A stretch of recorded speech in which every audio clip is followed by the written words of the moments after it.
সুপ্রভাত বন্ধুরা, আশা করি সবাই ভালো আছো। আর উৎসব অনুষ্ঠান মানেই তো খুশি, খুশি থাকলে মন ভালো থাকে, আর মন ভালো থাকলে সবার শরীরও ভালো থাকে। দেখো পদ্ম পাতাগুলো কত বড় হয়েছে, তুলসী থেকে শুরু করে সমস্তটাই বাড়ির বাগানে।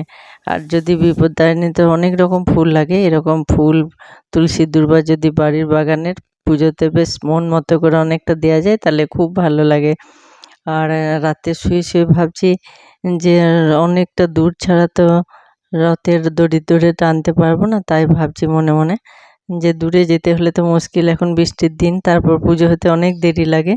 এগুলো সব বাড়ির গাছে, আর আমাদের তো সব পুজো দুর্গা মন্দিরে হয়, তাই সব জোগাড় চলছে সকাল সকাল। আর একটা বেশ বড় মতো কাঁঠাল নিয়ে রাখা হয়েছিল যে বিপত্তারিণী পুজোতে, রথের পুজোতে যেদিন পাকবে দেওয়া হবে। আর জগন্নাথ দেব তো রথে কাঁঠালের খুবই ভক্ত।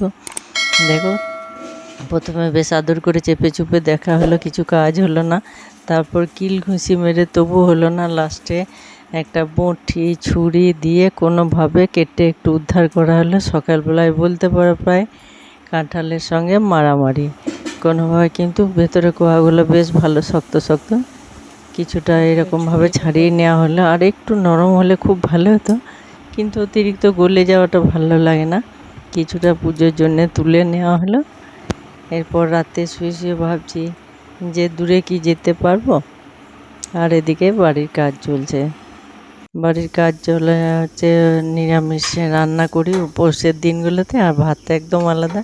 এখানে বেসন বড়া, ঝিঙে আলু আর গাজর দিয়ে হচ্ছে একটা সবজি, কুমড়ো আলু তরকারি, আর আছে মুগের ডাল। আর এদিকে একটু দুধ ছিল, সেটাও ছানা কেটে নেওয়া হলো।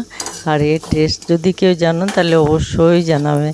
এই যে ঘিটা হয়ে যাবে, তারপর ঘিটাকে সরিয়ে যে চুনমুনি খরা খরা অংশটা আছে না, এক চিমটু নুনে গরম ভাতে ওটা এত সুন্দর লাগে, একটু আলু সিদ্ধ হলেই মনে হয় ভাত খাওয়া হয়ে যাবে।